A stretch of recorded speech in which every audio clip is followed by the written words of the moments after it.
UN Commission on the Status of Women. On the occasion of the 66th session of the UN Commission on the Status of Women, the Journalists and Writers Foundation is organizing a series of parallel events to gather renowned scholars, experts, and practitioners to discuss pressing issues and offer innovative policy recommendations to achieve climate goals through gender equality. Achieving Climate Goals Through Gender Equality parallel event will discuss the consequences of the climate crisis and ecological threats as great risks to the timely achievement of the Sustainable Development Goals, particularly SDG 5, gender equality. The effects of climate change unequally impact women and children, especially in the poorest regions with limited access to scarce resources. Women and girls remain among the world's poorest and most vulnerable groups, while they continue to undertake the burden of the environmental, economic, and social effects of climate change. An increase in domestic and agricultural work for women, shortages of food distribution, and access to clean water, domestic violence, and higher levels of trafficking remain as the widely experienced climate-related challenges by women and girls. Join us and take progressive actions on personal, institutional, and multilateral grounds to continue implementing gender-just climate policies, support youth-led initiatives, and contribute to the global collaborations for the SDG 5, gender equality.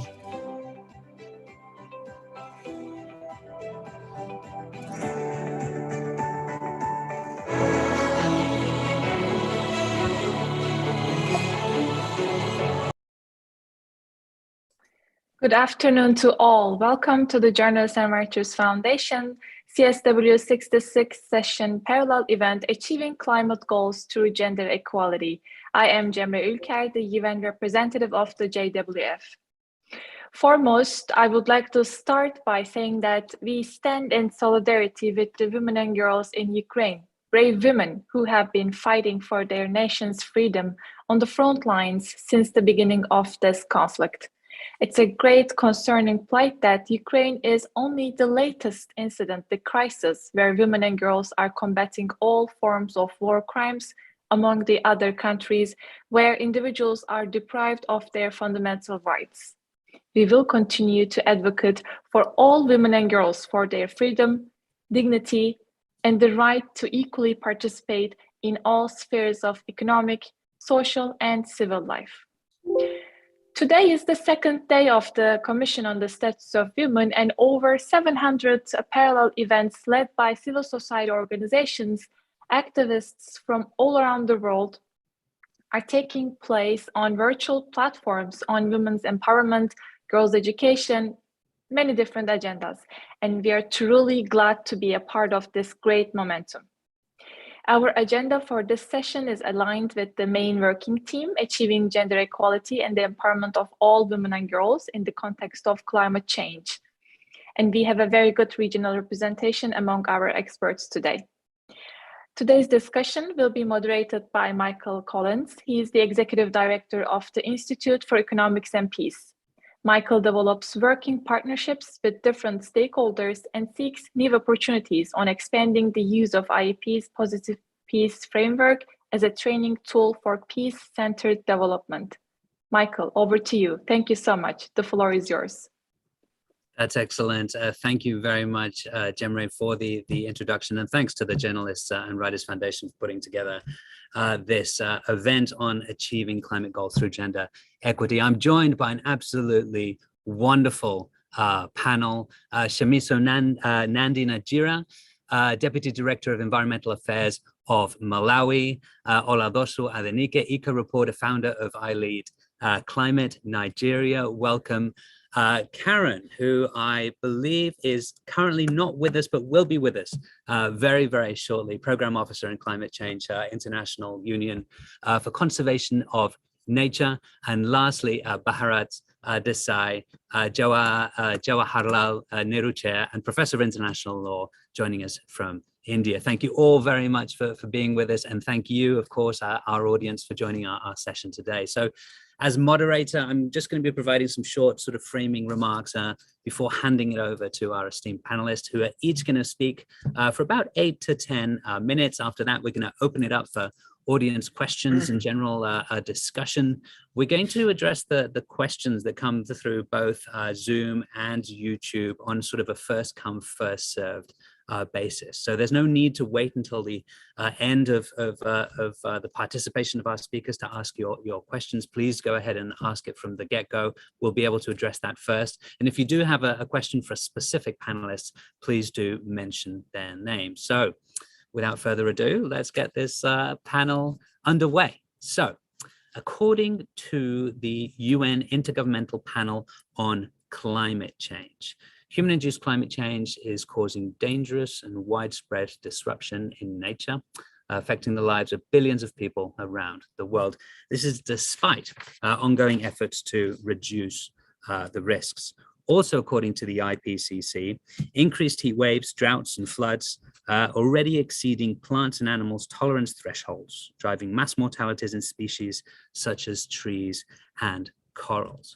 So these sort of weather extremes, they're occurring simultaneously, and they're essentially causing, cascading impacts that are increasingly difficult to manage. They've exposed millions of people to acute food and water insecurity, especially in Africa, Asia, Central and South America, and on small islands, and also in the Arctic. Now, often it's, the peoples and the ecosystems least able to cope that are the ones that are being hardest hit. So, for example, in IEP's 2021 Ecological Threat Register, we list 30 ecological hotspot countries, right, that are particularly vulnerable to increasing ecological threats. So this includes many countries in the Sahel, in Southern Africa, as well as the Middle East and Central Asia, and others. And these sort of hotspots, they've got high levels of ecological exposure, exacerbated by climate change, but coupled with low levels of resilience, right, as measured by their current levels of positive peace, which Cemre was kind enough to refer to a bit earlier on. Now, a lot of these countries are countries that are already in conflict, and they're already caught in, in many ways, a vicious cycle, right? Weak institutions unable to improve food and water security, which leads to increased competition for resources, which leads to increased social tensions, generates conflict, which in turn further weakens existing institutions, starting or reinforcing that vicious cycle again. And while the sort of the impact of climate change is broad, and the roots of resilience are truly many, there are nonetheless differences in the way sort of ecological threats and climate change are received and perceived, as well as acted upon, as it pertains to gender. So today's focus is on the impact of climate change and the impact that climate change can have on women, and the key role gender equity in particular plays in improving national community responses to climate change. IEP's own work, which again, Cemre was kind enough to refer to, work in positive peace, it really highlights the important role that gender equity plays in developing these higher levels of resilience to crisis, and also fostering the conditions necessary to create and sustain peace over time. So key metrics that we track include things like political and labor market participation, but there are many, many more, which of course our panel and our audience are amply qualified to unpack in more detail today. So, with that in mind, I'd love to be able to hand it over at this point to Professor Bharat Desai. Give me a second. Professor of International Law at Nehru University in New Delhi, who is also editor-in-chief of 2 global journals, Yearbook of International Environmental Law and Environmental Policy and Law. Professor Desai's ideas and proposals have received accolades from everywhere, from the President of the United Nations General Assembly to the UN Secretary General himself. He's consulted frequently by multilateral organizations around the world, including the United Nations Environmental Programme and the World Bank, and specifically talking to us today about climate crisis and violence against women, how to combat increasing gender-based violence triggered by climate change. Professor Desai, please take it away. Thank you very much, Michael, for this generous introduction. It's my pleasure and privilege to join this panel online, very graciously hosted by Journalists and Writers Foundation. And it's a very, very unique opportunity to align this thematic focus, as a parallel event to the 66th session of the Commission on the Status of Women, in year 2022, which started from 14th of March. And I think the issue which it seeks to place under scanner is also very, very important in terms of this complex, I would say, interplay or interrelationship between, as we say, some of these abnormal events, for instance, what we call, like Michael rightly put, the whole challenge, evolving challenge of, climate change, and which now increasingly these scientific reports, they indicate, including the Anthropocene Working Group observation in 2019, that there is a telltale human imprint so far as the abnormal weather events are concerned, the freak weather events are concerned, the rising temperatures are concerned, the rising sea level is concerned. So there is a cumulative evidence which shows that yes, there is something which is abnormally wrong with Earth's climatic conditions. Variety of factors, the scientists are still trying to zero in on those contributing factors, although there is a evidence that yes, the seen thing effect is, but what are those factors? And that is exactly one of the I would say, both the cause and the effect of that complex challenge of climate change which we face now. And we don't know yet where it will lead to. Probably, not only threatening, it's about the human, like human beings are one of the, but we have not yet estimated in terms of the cost. If you try to really put an estimate about the cost, how it entails to the human being, to the other species on planet Earth, the larger, even I would say, the very survival of this planet, maybe, although it could be a very long-term span itself, so we do face, and that is also probably underscored by multiple actors, institutional actors. Of course, the scholarly world is also agog with this kind of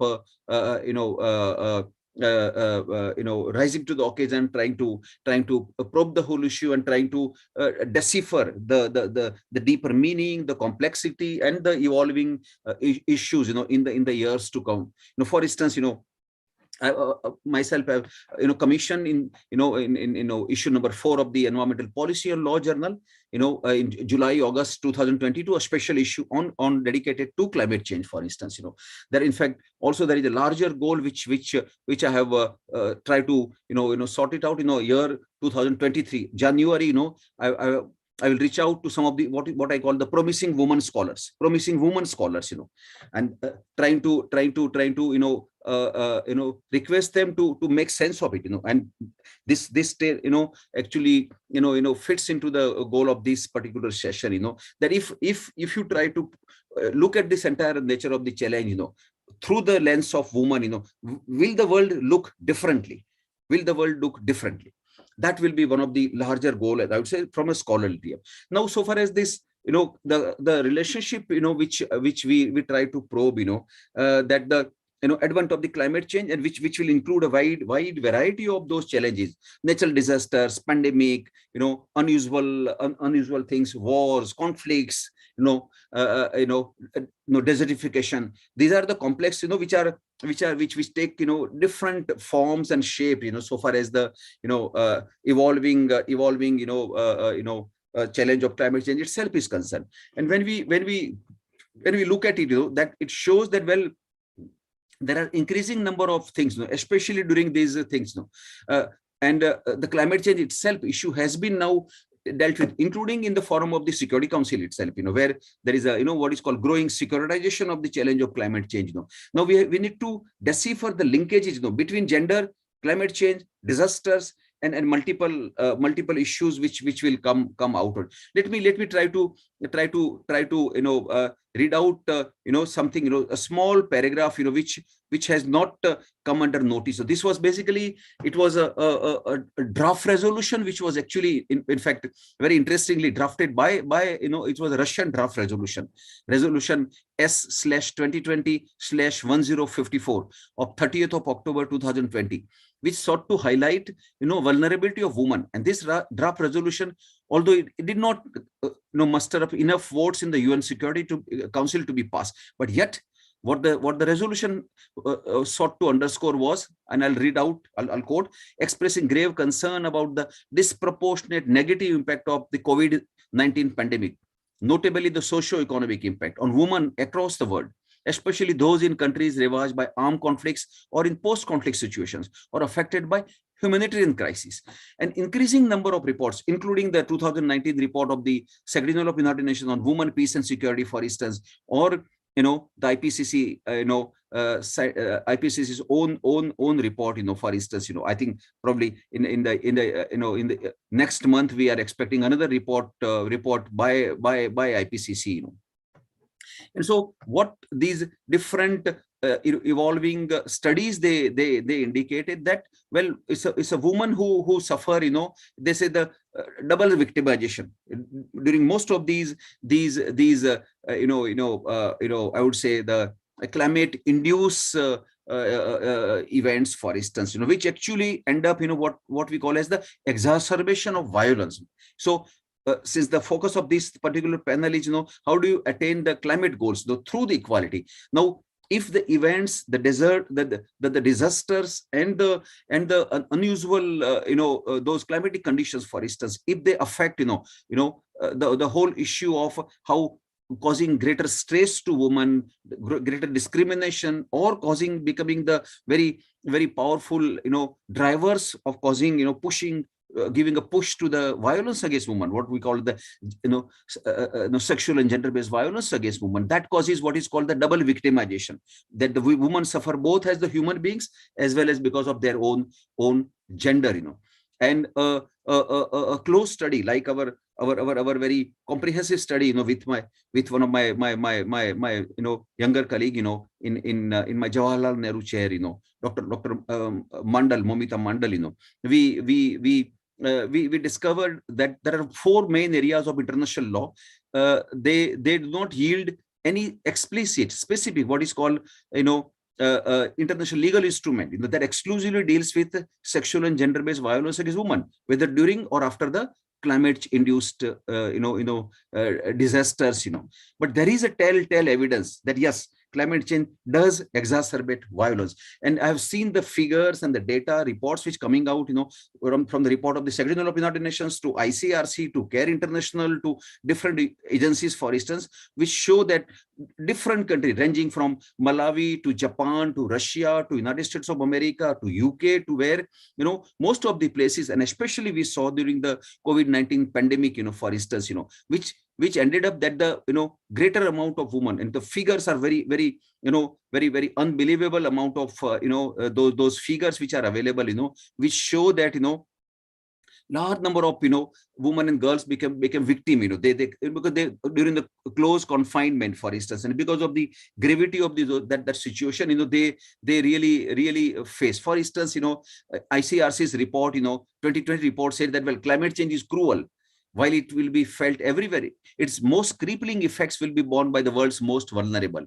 And we witness every day the impact of climate shocks and environmental degradation on climate-affected community. And since women primarily carry the like in many of the underdeveloped societies, where they carry, for instance, in such a food and fodder, for instance, they face the issues.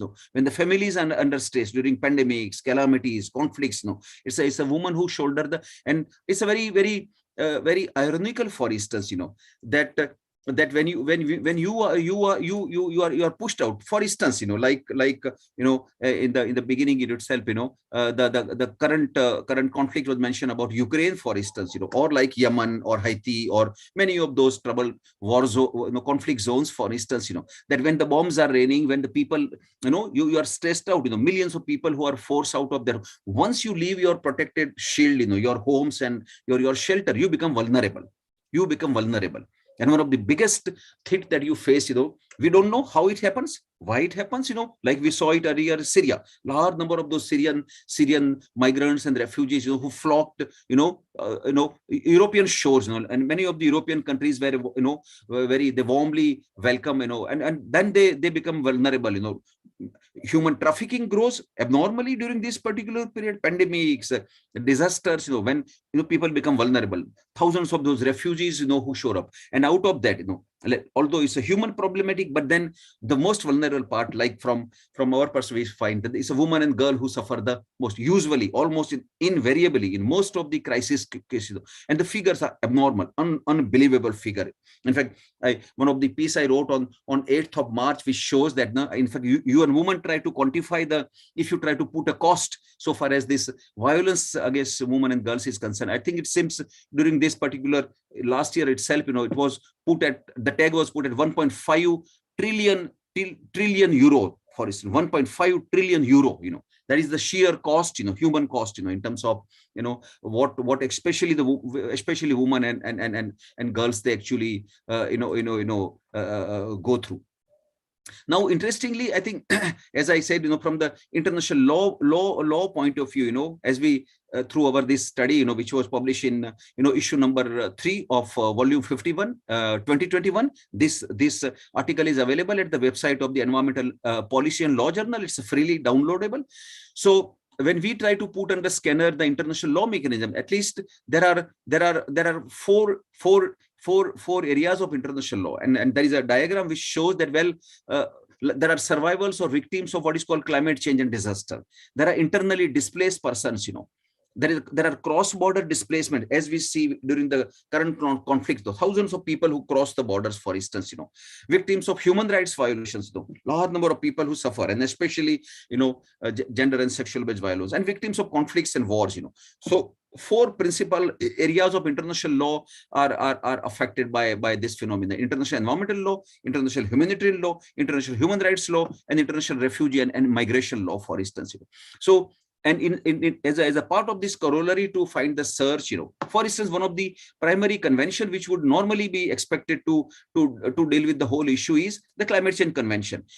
And interestingly, all 3 conventions, the 1992 UN Framework Convention on Climate Change, 1997 Kyoto Protocol, and 2015 Paris Accord, nowhere they mention about this, climate-induced, for instance, violence against women, for instance. The issue came to the fore only through deliberations and decisions of the Conference of Parties of the UN Framework Convention on Climate Change. And one of the most noticeable has been the Lima Gender Action Plan, 2000, adopted at the COP25 meeting, for instance, So hopefully, this entire gender focus, which probably will be carried through, and when you are trying to examine the linkage between, the attaining the climate goals through the issue of gender equality. So if that gender factor could be mainstream as a part of the larger overarching regulatory framework, so far as the climate change itself is concerned, probably it might yield, some kind of a, concerted, overarching kind of a objective to help in making some dent so far as the climate induced, those, I think disproportionate stress on women is concerned, the violence against them is concerned, the discrimination against them is concerned, because increasingly, whenever you are under stress or things, it's a most vulnerable, the weakest,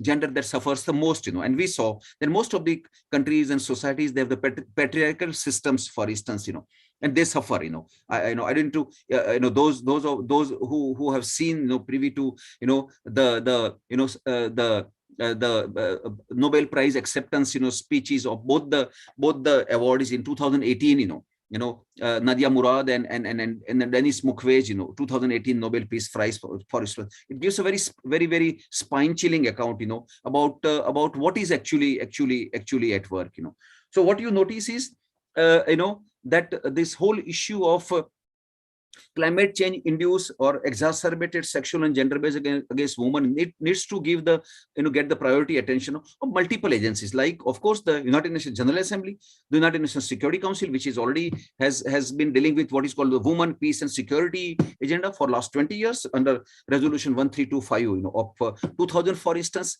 even this month itself, the presidency by United Arab Emirates also organized a thing. In the month of January, it was again Norwegians actually had the presidency, and they organized the Women, Peace and Security kind of a deliberation in the UN Security Council, for instance. UN High Commissioner for Human Rights, or there are several special rapporteurs of the Human Rights Council who have been actually dealing with some parts of those things. UNDP, CEDAW committee, UNEP. So what you see is that this multiplicity of institutional actors who have been doing the role. And the most prominent we saw was this, as I mentioned, decision taken, at the 25th meeting, the Lima work program on gender, for instance, in 2019, So in a nutshell, what is at work is multiple institutions playing that role, because you need to make the things to be visible, to deliver it on the ground, for instance. And I'm sure actors, for instance, activists and actors, like the Journalists and Writers Foundations and others, women activist groups, they need to be in action, because I think it's they who will try to be, they are highly focused as compared to the other institutional actors, to push them into the thing, galvanize the things, sensitize the things, spread awareness. And I'm sure, in a sense, I would say the issue has to also percolate down. Of course, there is a whole issue of sexual and gender-based violence is now one of the global concerns. In fact, we expect in the just within next 2 months to have come out with a full title again on sexual and gender-based violence against women in international law. Making international institutions work. So we've made a modest effort, to ensure that is multiple institutional actors, that try to come to things, and try to deliver something very concretely. So it is one of the very important challenge, as I said, and I think the very fact that there is because of this multiple, I would say under the umbrella crisis, what climate change, which includes the disasters, the pandemics, and unusual stress which is caused, on the livelihoods. Like we saw, millions of people, who faced, like loss of livelihood, for instance, stress, food security, malnourishment. These are the issues which cause, huge amount of problem. And obviously, because of the very nature of the societal structures, women suffer the most. They are most famished, part of the human race, And so your primary challenge will be when you would try to focus upon, climate, attaining climate goals. That issue has to be squarely addressed in terms of addressing the issue of, putting, gender mainstreaming, addressing the issue of, inequality of women, minimizing the whole possibilities of the discriminatory practices, ranging from at various levels, employment to emoluments to their role at multiple level, bearing, families' responsibility, etc. And of course, one of the most, difficult part is the, in terms of minimizing and ultimately, eliminating, possibly, the sexual and gender-based violence against women, because against women's bodies have become the theater of conflict, as we saw. We don't have yet the report, but hopefully maybe in the some time to come we'll again have the things. So I'll just stop here. It is a very difficult challenge, but I'm sure, I think multiple actors and multiple, people, will have a role cut out for themselves, and I'm sure, it will make a dent on the challenge. Thank you. Thank you. Thank you very much, Professor Desai, for those opening remarks. And thank you to the rest of the panelists for allowing Professor Desai to go first. He's joining us today from India, the latest time zone on the call. So thank you very much for being flexible in that regard. And there are a couple of things that immediately kind of sort of stuck out to me, or my kind of sort of main takeaways, and something that you said kind of very early on, which I felt very useful in framing, which are, what are the elements that are not being considered when the world is looked at through a male lens primarily, right? And what are the things that can be unpacked, and what are the strengths that can be leveraged by improving participation in the political and policy sphere, of course. And then the other thing that that struck a chord also is what you referred to as double victimization, and I think you gave the specific impact of obviously COVID-19, but also elements related to ecological threats and migration and trafficking and gender-based violence as well, disproportionately affecting women, as well as touching base on sort of the numerous frameworks that are already there in theory, such as the women, peace and security agenda, the variety of legal frameworks and the institutions that you mentioned, but nonetheless, a lot of the work that remains to be done in terms of mainstreaming. And you provided a wonderful segue for our next speaker. You spoke about Malawi specifically and gender-sensitive policy. So I would love to welcome at this point our next speaker, Shamiso Nandi, Nadira, Deputy Director of Environmental Affairs of Malawi. Ms. Nandi plays an important role in Malawi's national climate change learning strategy. She's the focal point for the Clean Development Mechanism in the designated national authority for Malawi, as well as the government counterpart for the National Climate Change Program. She's been key in the development of the National Climate Change Policy, the National Climate Change Investment Plan, as well as being an integral part in the development of educational materials related to climate change, both for school children and for teachers. Ms. Nandi, please take it away on the topic of how does gender-sensitive policymaking improve climate-compatible development outcomes?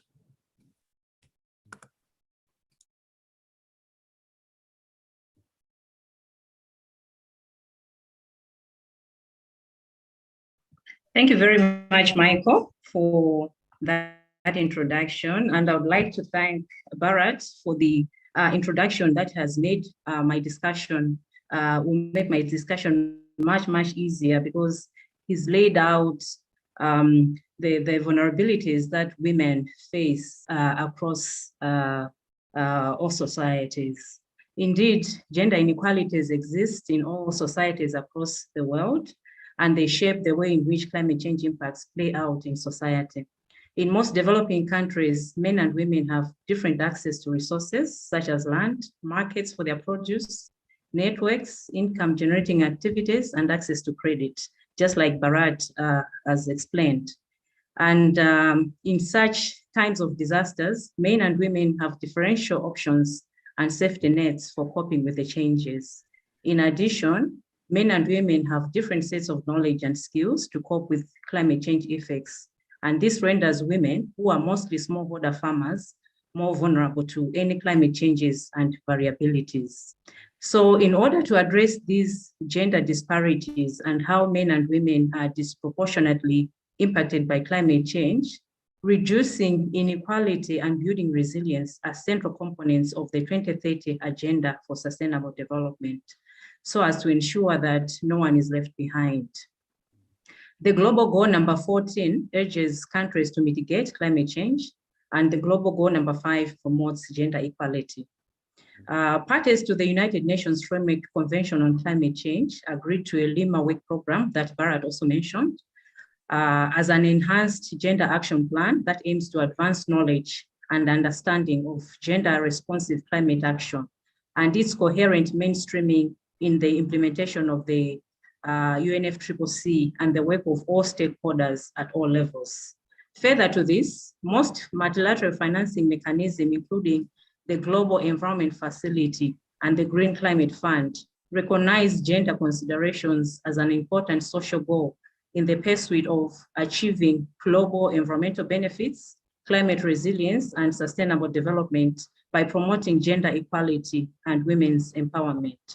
So now I will just take you through on how Malawi has integrated gender equality in national policy. First and foremost, gender equality is included as one of the fundamental principles of national policies in the Constitution of the Republic of Malawi in Section 13A. This principle aims to obtain equality for women through full participation in all spheres of the Malawian society on the basis of equality. Malawi passed the Gender Equality Act in 2013 with the aim to promote gender equality, equal integration, influence, empowerment for both men and women in all functions of society. We also have a national gender policy of 2015, which seeks to reduce gender inequality and enhance participation of women, men, girls, and boys in socioeconomic and political development. Furthermore, most sectoral acts, policies, and plans promote gender equality. The National Climate Change Management Policy of 2016 is one such policy. Our policy acknowledges that women are disproportionately affected by climate change and are more vulnerable to its impacts. The policy prioritizes gender considerations, population dynamics, HIV and AIDS as key cross-cutting issues that may exacerbate vulnerability to climate change or may undermine the effectiveness of adaptation programs. The climate policy strives to ensure full engagement with disadvantaged groups, including women, at the conception stage when designing and implementing climate-related interventions. The policy also recognizes the need to consider the vulnerabilities and capacities of disadvantaged groups in the implementation of these interventions that address climate change. Women and girls are very powerful agents of change and continue to make increasing and significant contributions to the sustainable development of countries, despite the existing structural and socio-cultural barriers. The climate change policy therefore promotes the use of technologies that are highly adaptable, easily accessible, cost-effective, and culturally appropriate for use by women and girls in climate change management. So I tried to come up with a few bullets on how countries can improve climate-compatible development outcomes using gender equality principles. So as we all know, climate change is increasingly becoming a crisis. So countries need rapid and radical transitioning away from the status quo to low carbon and resilient economies and societies. It is imperative to ensure that there is equal participation of women in solution building and equal access and input into socioeconomic development by women. These approaches will accelerate our move away from business as usual towards a more transformative low carbon future.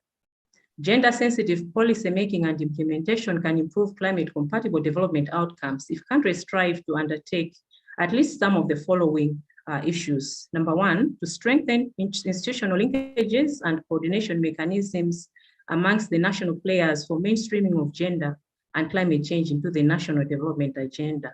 For example, in order to raise the voice of women as key players in climate change management, Malawi has recently established a network specifically for women on environment and climate change as a platform to advance the gender agenda in collaboration with the Ministry of Gender, Children, Disability, and Social Welfare. Secondly, policymakers and development practitioners need to enhance gender-responsive budgeting and accountability across sectors and scales.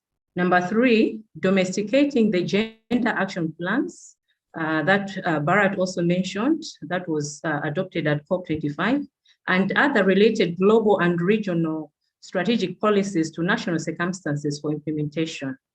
This is very key, as well as implementing provisions of gender equality strategies at the national level, the plans and policies to ensure that there's equal representation of men and women in key decision-making positions at all levels and in all development spheres.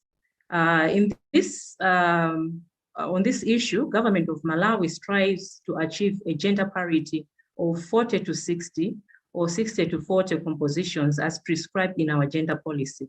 For example, the Malawi's cabinet comprises 41% of women, and there is need to lobby for increased numbers of women so that women's voices should be heard in such spaces of power. And at the grassroots level, committees such as the Village Natural Resources Management Committee, women are leading at 60% composition. Finally, developing countries should continue and strive to challenge the obvious biases and gender stereotypes that are embedded within societies, especially in patriarchal societies like Bharat has mentioned. Policymakers and development practitioners should make deliberate efforts to promote social cohesion and solidarity, build women's confidence, and involve women in the planning, designing, and implementation of climate-related programs to help accelerate progress of achieving climate-compatible development outcomes. Thank you very much for your attention. Let me stop there for now. That's absolutely wonderful. And I'm sure that we're going to be able to unpack this further. Thank you, Ms. Nandi. And both you and Professor Desai referred to the patriarchy. And we already have a question in relation to that, which I'm going to ask you both to answer in a few minutes. And don't forget, everyone, if you have any questions for our panelists, please feel free to insert them at any point, and we will be addressing those shortly. A couple of kind of sort of points that I'd love to highlight about your contributions, Ms. Nandi, that really sort of struck a chord with me is just, you know, reinforcing that element of access or lack of access in many cases to safety nets, but perhaps more so, you know, what you referred to as sort of different knowledge and skills, which in many ways kind of sort of reflects many of the strengths that may or may not be leveraged currently, right? And the missed opportunities that we had to be able to have, to be able to leverage knowledge and skills, in particular for women. And secondly, you sort of touched on the multiple funding organizations that are now very much sort of focused on mainstreaming efforts as it relates to gender equity. And then thank you for sharing also the progress being made in Malawi. I mean, despite the fact that there's, of course, a lot of work to be done, not only in Malawi, but around the world, it definitely seems like those things that are being put in place are of significant value. And I suspect are probably leading many of the similar efforts around in the region, as well as lastly, sharing those sort of very specific steps that individual nations and governments can take to mainstream gender policy. Thank you very much for that. And with that, I would love to hand it over at this point to Ms. Oladosu Adenike, Eco Reporter, founder of iLead Climate Change Nigeria. Ms. Adenike is an eco-feminist and eco-reporter. She advocates for the restoration of Lake Chad and a green democracy. She's a first-class graduate of agriculture economics from Federal University of Agriculture, Makurdi, Benue State, Nigeria. She's extremely passionate about youth involvement in climate action through climate education and the intersections between environmental instability and women's rights. Ms. Adenike, please take it away. Okay, thank you so much. I've had a brilliant contribution from my fellow panelists on how climate change is impacting women and girls. And speaking from experiences and from what is happening around my region in Nigeria, in the Sahel, in Lake Chad region, I'm going to talk about the fact that the climate change is eroding women's livelihoods and making them to be more vulnerable. I've written quite a number of articles on this, both in international media and local media, and even in my website at www.womenandcrisis.com. You can find a lot of articles I've written. And as an ecofeminist, I believe in a world whereby it is just, and it's a world whereby women have a safe place to be able to exercise their rights without any form of injustice. I also believe in the fact that women without rights, they become vulnerable to any kind of crisis. Looking at instances of what I am advocating for, the restoration of Lake Chad, that it is very important that as part of the contribution or solutions in solving the crisis or the humanitarian crisis or security threat in the region, it is important to restore the Lake Chad in order to support or strengthen women's livelihoods, because women depend on natural resources, and these natural resources are shrinking every day, becoming limited for them to be able to carry out their normal activities. And women have this connection with their environment directly and indirectly. And so when any environmental instability occurs, women become the first victims. And so one of those things that is affecting gender, the climate change or leading to environmental insecurity or crisis, is the fact that women trek distance to get cooking water, firewood, which are unsustainable. Sometimes it could be 2 kilometers, 25 kilometers, as the case may be, depending on how scarce the natural resources is. And so in that period of time that they use to trek to get all of these resources to stabilize their family, it affects their ability to contribute their indigenous knowledge. It affects the ability to contribute towards environmental protection or conservation. And that is why we can't close climate change with one end open. It has to be both stakes available or joining hands together to see that we are solving the climate change crisis. Only the men cannot solve the crisis. We need both gender to see that we have equity, equality in solving the defining issue of our time. And that is why we have different crises. When we talk about climate goals, it means food security, zero hunger, poverty, of which women play key roles in this aspect, but they have limited rights. For example, just when we gave access to organic fertilizer through the grant we got from UNDP, we found out or realized the fact that women landholders are very few. Like in some communities, you can't get women that own a land on their own. And despite that fact, they have been resilient enough to be able to produce 60 to 80% of the food production. Now imagine if women are given the full right to own a land. And as an advocate for women to have rights to land, it's very important to see that we give women that right to own land, because it's key, it's resilience. It's an hidden part of we solving the climate change crisis, because having land, they'll be able to bring in their indigenous knowledge, improve food production, help enhance food security, end hunger, end poverty, improve gender equality, increase women's savings power and financial security, and the rest. And all of this is going to contribute towards us trying to solve the climate change crisis, because everyone's solution now counts, it matters. Because to a certain point, as an agricultural economist, without land or fixed assets, you can't have access to a loan.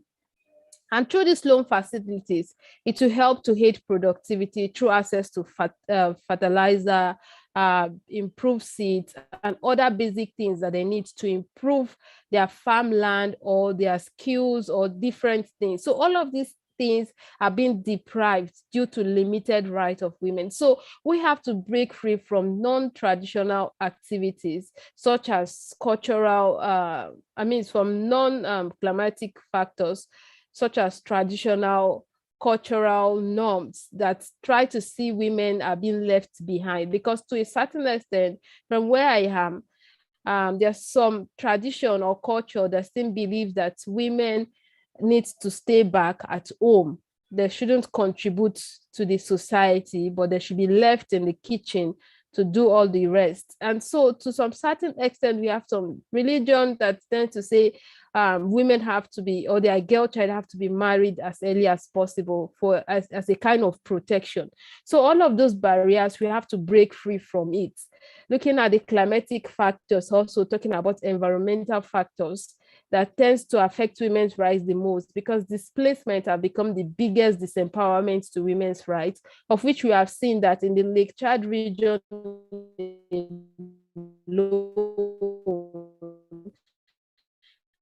about 10.7 million people have been displaced. Said they are all female. That means for every bit of displacement, or for every impact of the displacement or environmental instability, there's always a greater risk that women and girls faces in trying to do all of these issues, in trying to solve the defining issue of our time. So it becomes a very big problem. And through my organization, we're advocating for the restoration of Lake Chad, the elite climate action, and a green democracy. I've written several articles on it, that the fact that strengthening nature or giving nature a voice is going to help to strengthen our democracy, which invariably is going to help to strengthen women and girls' rights, since they are the closest to nature or to their environment.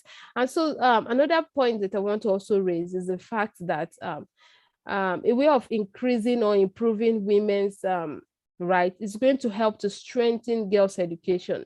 Because from where I am, I could see girls walking, and some of them have to go distance to see that they help to support their family members. So in the process, they become drop out of school due to poor performances. And I've seen research that talk about the fact that women spend 200 million hours per day, globally. They spend 200 million hours globally to source for drinking water.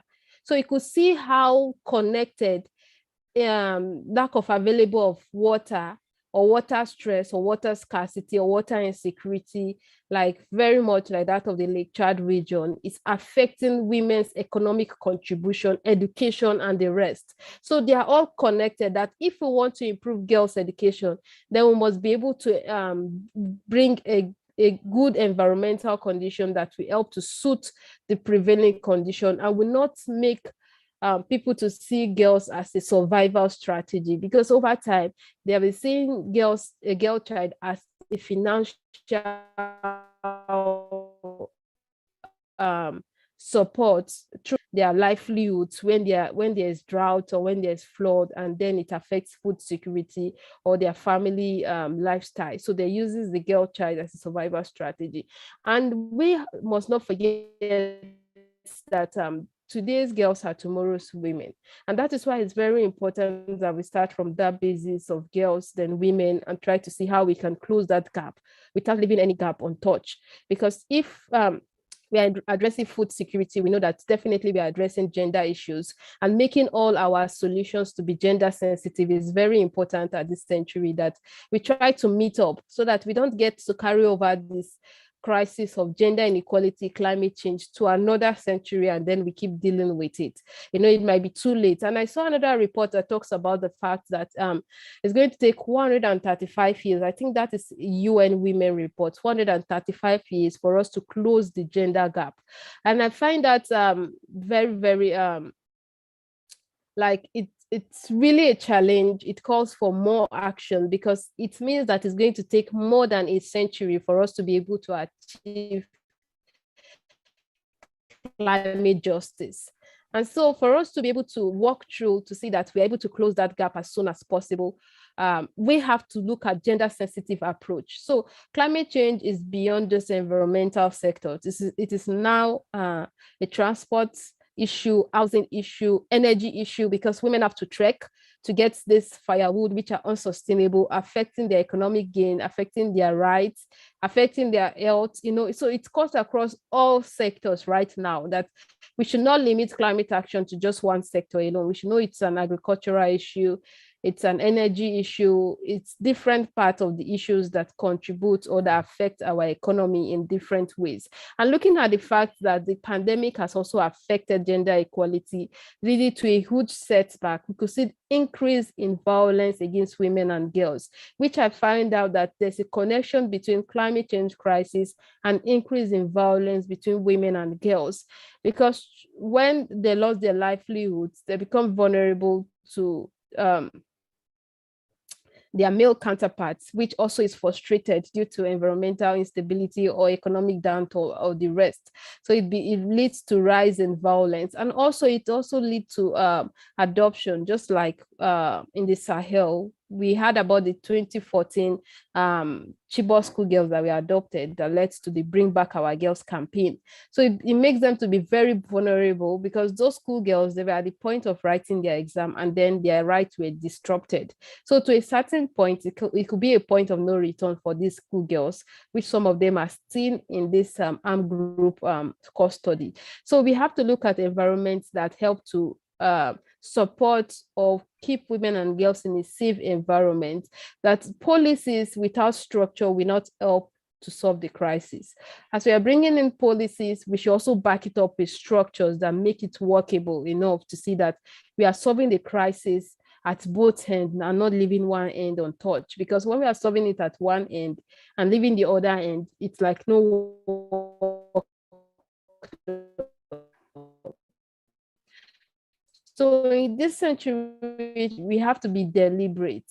We have already started with the gender action plan, but now is needed is how to make those things swim past in Nigeria legislative, which is very, very awkward, because I believe that gender equality should not be against anyone's religion nor ethnicity. We should see it as something that it's a must for us to see how we can bring solution at our reach, that everyone have a solution to give, regardless of where we are, who we are, our sex, or different part of the world. So we have to look across all sectors to see that it becomes workable. And that is why I trace environmental insecurity and gender inequality as the same issue that needs to be addressed as the same thing. And that's why I'm also very happy that this year International Women's Day talks about environment, climate action, sustainability. And I think it should be something that should be included in, year out theme, to see that we are looking at climate action on Women's Day.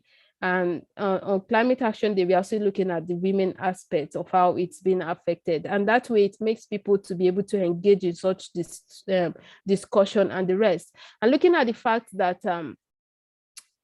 climate change is also leading to increase in human trafficking, leading to rape, to adoption, to drop out of school, and different kind of things that is happening. So if we don't address the climate change crisis and the gender issue, it's likely to a bigger problem, just as it is right now in the Chad region, where it is already leading to armed conflict. And the women in this area, they're the one bearing the brunt of the crisis. So we have to look at different dimensions, how we could address the climate change crisis through gender lens. And it is possible through our finance. What are organizations that are trying to support women action, trying to bridge that gap? Are they able to assess finance and carrying out their climate action, or in reaching out to all of these women? We have to look at the financial part too, of how women also get empowered so that they become independent.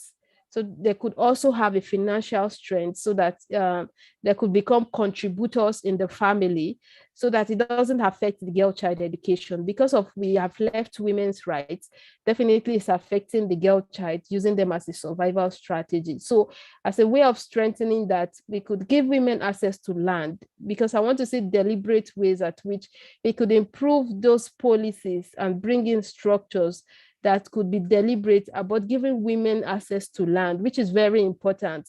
A woman with a limited even right is able to multiply production.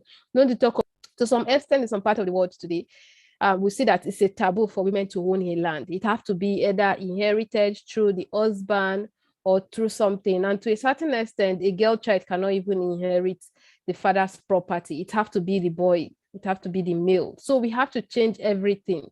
When we are talking about changing everything, it's not only about the environmental part. We also have to look at the non-climatic factors, which are very important, which are intertwining or interfering with all of this crisis of climate change. That the traditional aspect is there, the ethnic aspect is there, the religion aspect is there, the different norms and culture in different societies are there that are affecting women's full rights in the society, like the land, the education, the marital status, and all. Just in the Sahel region, we have over 20 million child brides, and those figures keep increasing every day. So you could imagine the number of change makers that have become child brides. So children or such girl can become an activist like me and become a change makers in their society, can become doctors, technicians to help to improve their society and the rest. And so we have to look at those aspects, that it is not only environmental aspects, we also have to close the gap at the non-environmental aspects to make this work and to make it effective through. And that is why when I go for outreach in communities, I try to meet with the head of the community members in order to take them along, to brief them on what we came to do, and to tell them more about why we need to be here and why it is important for us to have both male and female present in the meeting. Through that means they try to tell you what their community look like, and then it could help you to go through about in bringing up solutions that could suit the community or to bring in advocacy that could help to improve the community lifestyle and to even help you to see how you can solve the problem in the community as a whole. So when we are trying to bring in solutions, we shouldn't. I apologize. I'm going to have to. I'm going to have to cut you short if that's quite okay. I'm sure we're going to be able to jump into this a lot more. And actually, if you don't mind, I do have a very quick question for you, and that is that there has been a question in chat. There was one stat that you shared in particular that was of distinct interest. You talked about 200 million hours in the lives of women and girls, specifically in relation to the time spent collecting water. Could you repeat that particular stat, because they weren't sure if that was in relation to a week, an hour. What was that particular stat you shared, which I thought was fascinating also?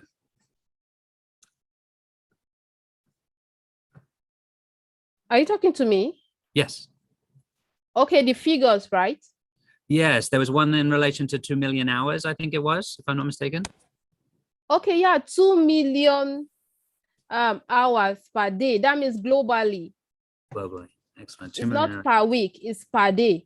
Yeah, I saw that in the YouTube video I was watching. So they brought in the figures in sub-Saharan, in Africa, different parts of the world, then accumulate it and see the number of times that women across the world are doing that. Not 2 million, but 200 million hours per day. Fantastic.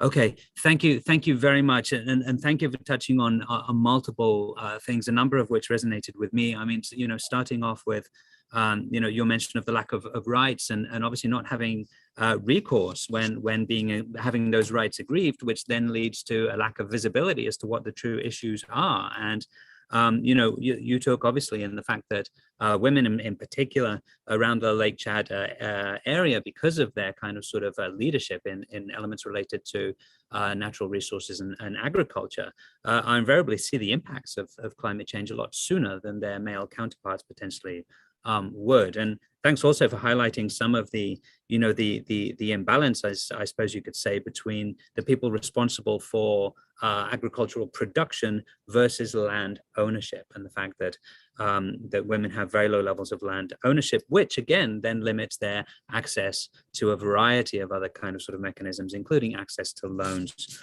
for example. As well. And one thing that you touched on, which I thought was very important to reinforce, is, of course, this connection between water and food insecurity and women and girls' opportunities to be able to receive education as well. And of course, how one of increased food and water insecurity then leads to downturns in access to education. And then lastly, what you mentioned in relation to the 135 years that it stated it will take to close the gender gap, and the difference between the policies and the structures. The fact that there may be many policies in place, but a lot of the structures, either institutional structures or cultural norms, for example, remain in place that continue to limit broader forms of gender equity as well. Thank you very much, Ms. Adenike. And I'd like to pass it over to our final speaker. Karen, it's wonderful that you're able to join us. Karen Povdin, Program Officer in Climate Change, the International Union for Conservation of Nature. Karen is ecologist, so she has a specialization in climate change and a master's in forest and nature conservation from Wageningen University in the Netherlands. She has more than 14 years of work experience in nature conservation and sustainable development in various NGOs, international organizations, as well as the public sector as well. She's been working with Iucn since 2013. Welcome. Please take it away.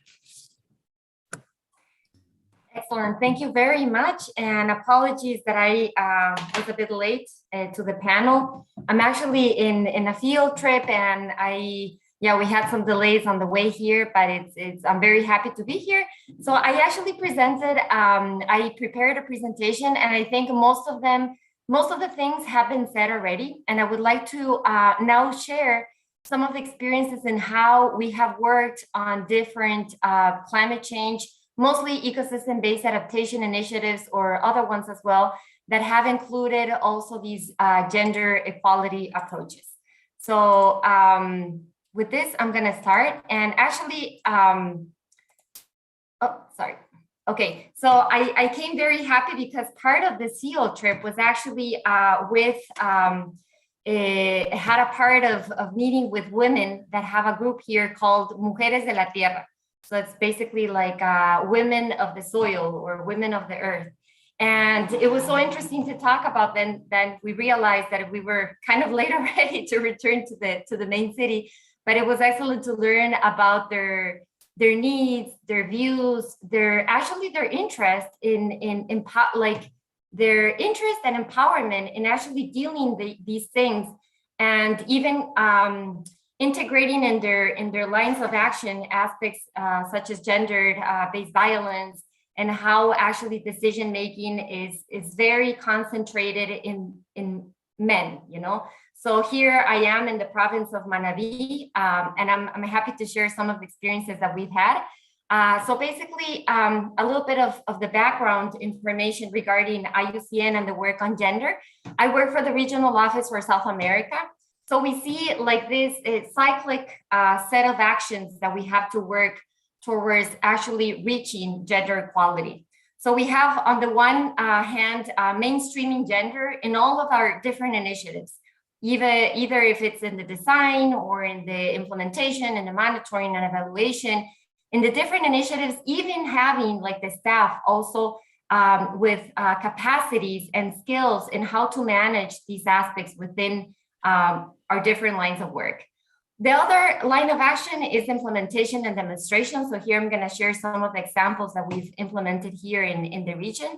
A very important part is knowledge sharing and learning. So basically hearing from the different countries as well. This is a matter very important because we can actually build from our own experiences and kind of putting in the place of other contexts, of other people, of other women, and how actually maybe success factors or bottlenecks, and how we could actually overcome these, or how we can actually build on these beautiful experiences as well. And the other line of action is how we can reach with all of these different previous set of actions into policy advocacy. So already we heard a little bit of the international arena in this sense, and how gender equality is embedded into climate change international instruments, and how we can work also that from the national levels, but that also how lands into the territory, how it lands into actually who's working on a daily basis to ensure their livelihoods.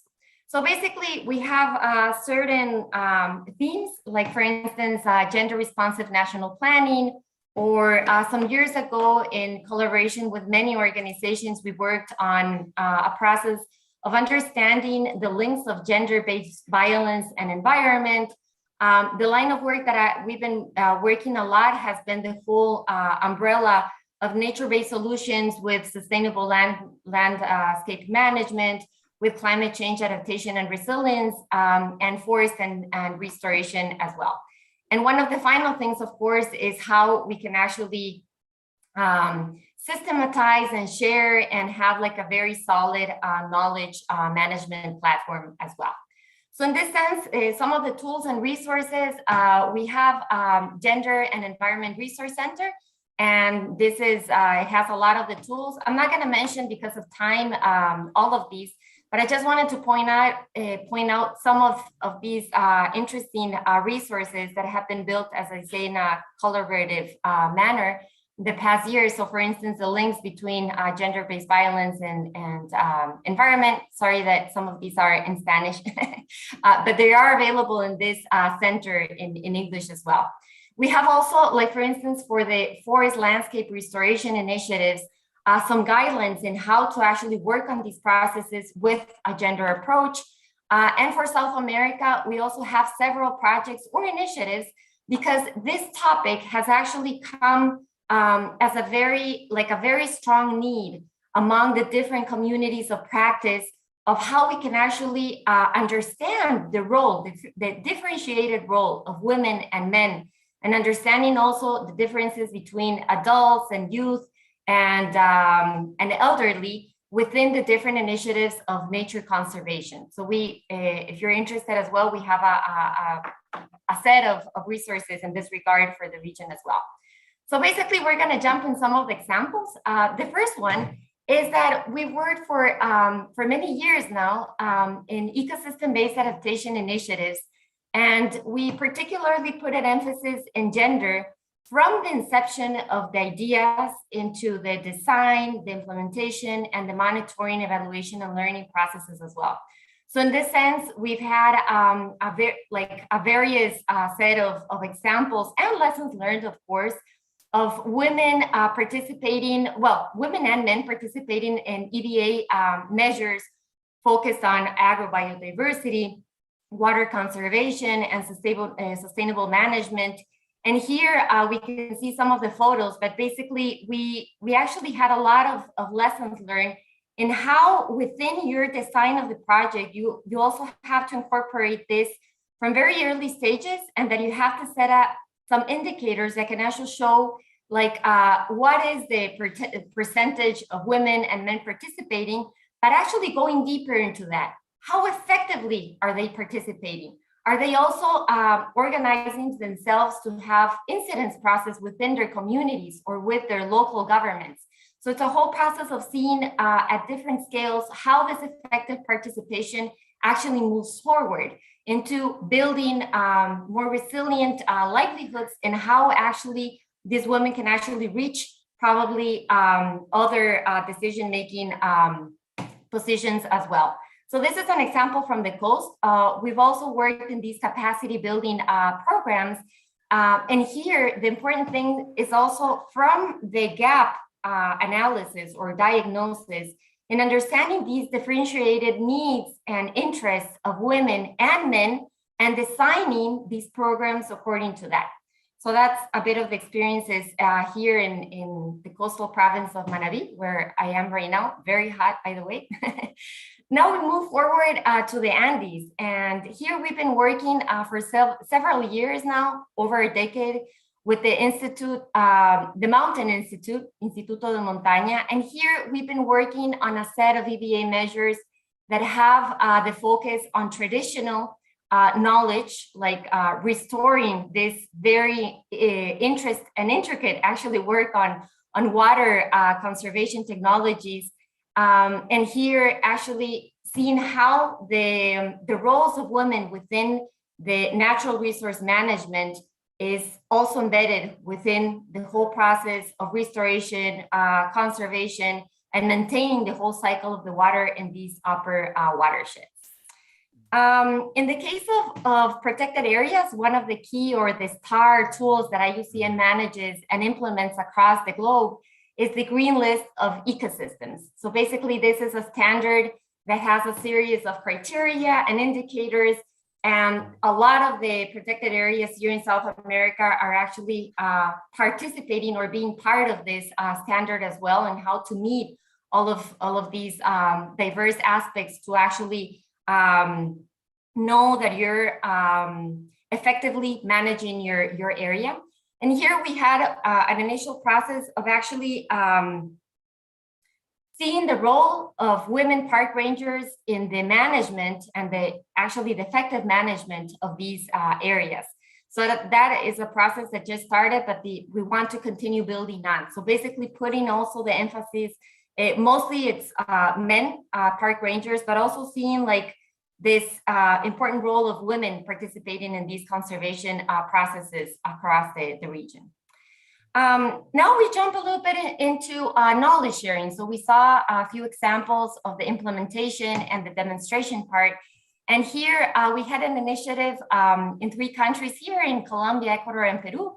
But basically it was aiming to strengthen the capacities of different women groups across the high mountain ecosystems here called páramos.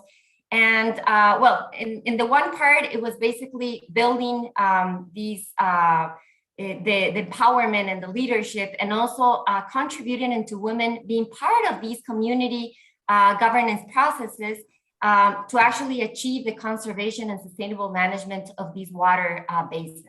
And then, of course, we have the interesting knowledge sharing part and the knowledge management with some publications, and how actually the role in these different contexts and high ecosystems are crucial for maintaining the livelihoods and the ecosystem services for water regulation and provision. We're going to jump now to another part in Bolivia and Peru. And here we have an initiative that actually has been going on for more than a decade as well. And here the women organize themselves into being Women United in Defense of Water of the Titicaca Lake. So that's basically the translation of their name, of their group. And basically the idea here is that women have joined together into actually putting together efforts into having more voices into the decision-making of the conservation of this important part of the lake. So basically here, it's a network of women leaders that seek how to strengthen the governance around the water resource. And then finally, I'm gonna jump. So here we have a lot of experiences that also have worked a lot for this knowledge sharing and for learning as well, how women can empower more women, and also how men actually participate and support these processes as well. It's not only women separately, but also men understanding the needs and understanding the importance that these kind of initiatives actually have in nature conservation, basically. And to finish, I just wanted to mention a very interesting initiative that we just started. It's a brand new project, but it's one of these plans that several countries have it already. It's the Gender and Climate Change Action Plan. So we started this project here in Ecuador. We're very excited because also in this case, a very important matter is the collaboration. So how we join efforts between the public sector, who actually leads the process, but also from NGOs, international organizations, international cooperation, civil society organizations, group of women who actually contribute into putting these aspects up high in the policy instruments that then actually are going to go across all the sectors for mitigation and adaptation and include gender equality as the main aspect, as the pillar.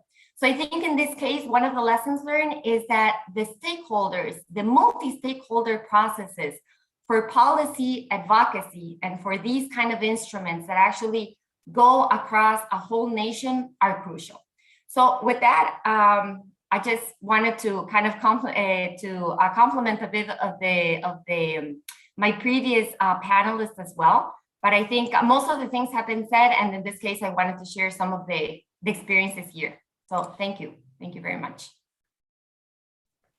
That's excellent. Thank you very much, Ms. Podvin, for that, and thank you for at the very beginning sharing some of the resources that are available through your organization. And I definitely, of course, encourage other panelists who have resources to either share those via the chat or as a follow-up via JWF immediately after the session today. And thanks also in terms of the kind of sort of elucidating in many ways the various ways in which gender mainstream can be incorporated into a program, right? And sharing specific examples of that.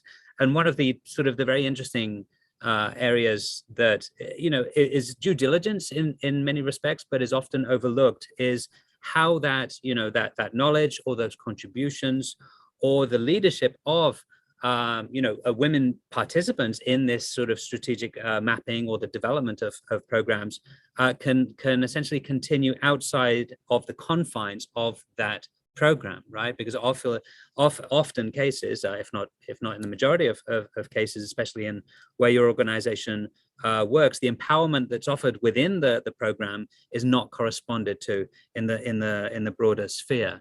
So thank you for kind of sort of sharing those limitations and also those opportunities.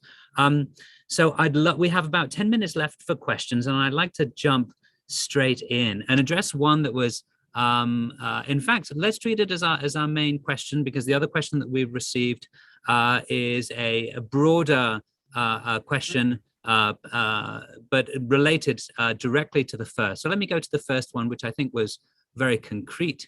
And I'm going to invite all participants to answer or to reflect on this question.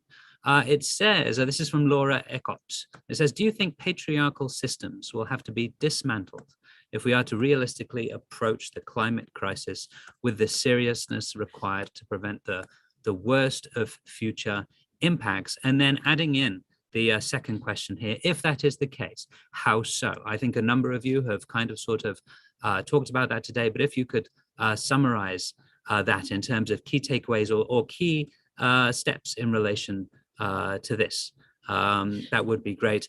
And Professor Desai, since you started our panel today, I'd love to start with you and then progressively open it up to the rest of the team. Well, thank you, Michael. Well, I say it's a very pertinent issue, which one of the attendees to this program has really pointed out. No, it's that it's a patriarchy. Represents the mindset basically. It's a mindset. And I think the very fact, in fact, I'll suggest. Probably I'm sure the Journalists and Writers Foundation must have circulated one of the opinion piece which I wrote on 8th of March on International Women's Day, which actually pinpoints and gives the figures in terms of how that actually pervades. How it actually transmits across. It's a deeply embedded. And one of the core argument, if the nature doesn't discriminate, what it means is that one gender discriminates against the other one, for instance, which is deeply embedded, it's in terms of power relationship and across the board. The figures show that all ranging from women parliamentarians to practicing lawyers to judges to scholars to different even participation in some of the peace agreements. The women's participation is the minimal. It's the least.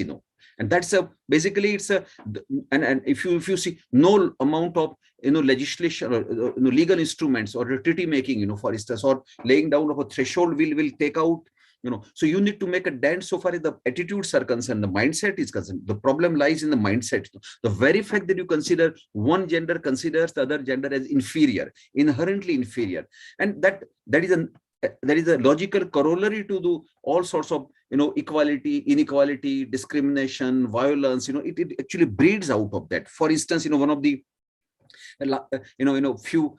last year, some of the very landmark judgment given by the Indian Supreme Court, and in fact there is a full article. If somebody wants, I can share that article, on quest for women's right to bodily integrity, where the Indian Supreme Court very graphically said that that women have been traditionally regarded as chattel.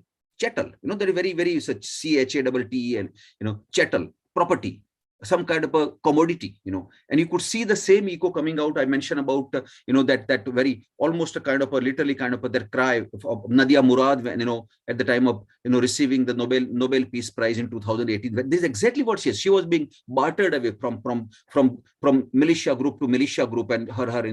So this is a multiple level, that the very fact there is a whole country, it's like a primitive, kind of a medieval age, when the women were literally, and the warmongers, the warring groups always used to take custody of women, because they said that was a property, and that mindset still pervades at various levels. It's very difficult, different levels. That discrimination is deeply embedded, coming out through the different pay scales, for instance, promotion avenues, employment opportunities, everywhere.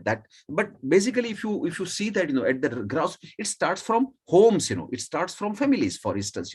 So you are facing that challenge, larger challenge, that the patriarchy basically is embedded at multiple levels, structural level. And the question is education, awareness, and sensitization. You need to keep hammering on that part. Only then, it cannot go away all of a sudden. It will take a long time. But definitely, when they say once you break the glass ceiling, I think that they say it will go once you start hammering, and this is exactly what is a very constructive process. It will show the various I would say the barriers have fallen. Ranging from colleagues from Latin America to Africa, colleagues which have been mentioning about the work at the grassroots level. There is exactly those stepping stones, those components which will actually make a dent on the patriarchy.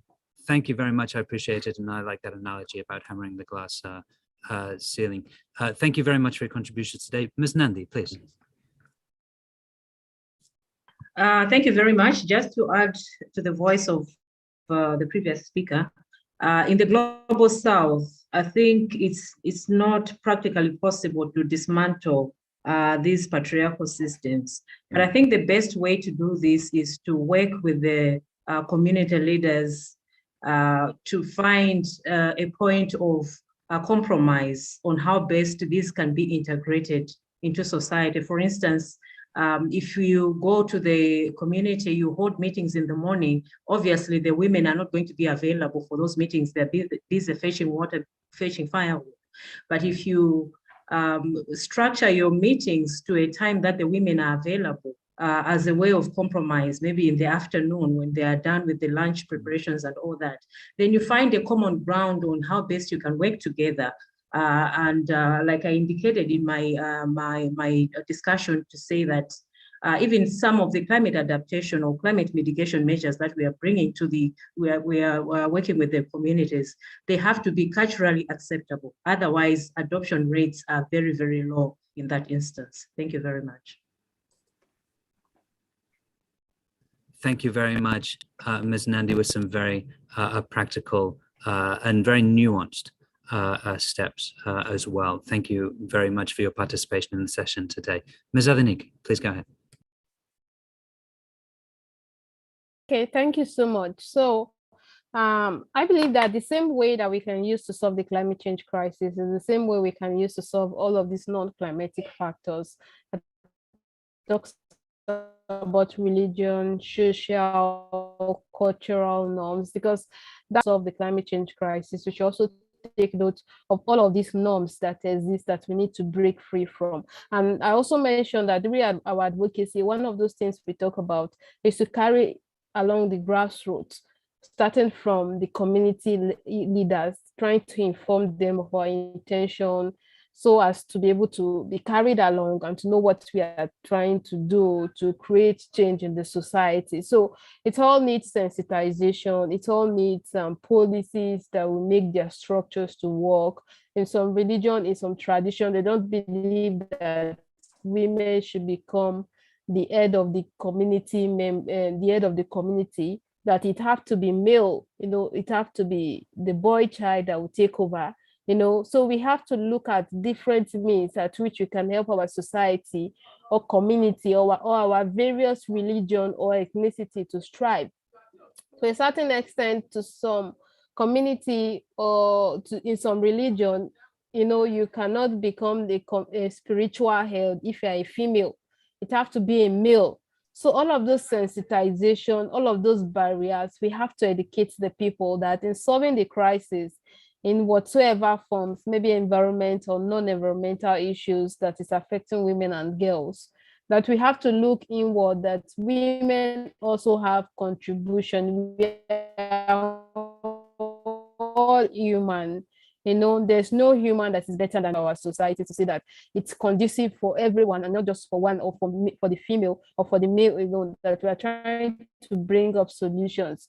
Just imagine the climate change crisis is affecting the female, and then the male and the one taking the decision or at the decision table, the one trying to be at the affair of justice and the rest. So it doesn't work, it doesn't balance that way. So we have to educate our community, we have to sensitize them, we have to look for ways at which we can break free from all of those norms that surrounds or limits women's and girls' rights in our society. To some culture, they believe that the girl child have to be married before 16 years old or before anything, just before the legal age. So it's all in different forms in our society today. So we all have to work towards it. Just as we are trying to solve it from the environmental perspective, we can also include that same view to the non-climatic factors. Thank you.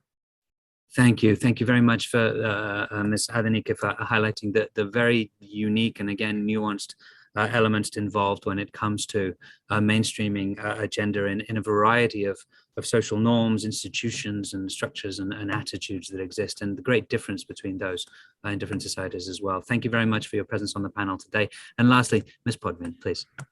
Thank you. I think a lot of the aspects have already mentioned, but I would start also from the gender gap analysis as well. Like in the different initiatives, it's very important to have that context information. So understanding what are the roles, what are the needs of women and men, and also across generations as well, and designing depending like on those results. So I think one of the speakers already mentioned that for instance, maybe women can't participate in certain spaces, but maybe you can find like another time of the day or a different even activity that women are interested in engaging and are able to participate even with their kids, for instance. So I think there's a lot of mechanisms that can be adapted according to these different contexts regarding gender. The other thing is also, well, the awareness raising, I think, is crucial. So this has to go across the different levels of community leaders, of decision makers from local governments or at the national level, or even like decision makers in other sectors, the private sector or academia, etc. I think the processes of engaging in these kind of campaigns and with something that actually comes from experience, I think it's something that is very effective as well.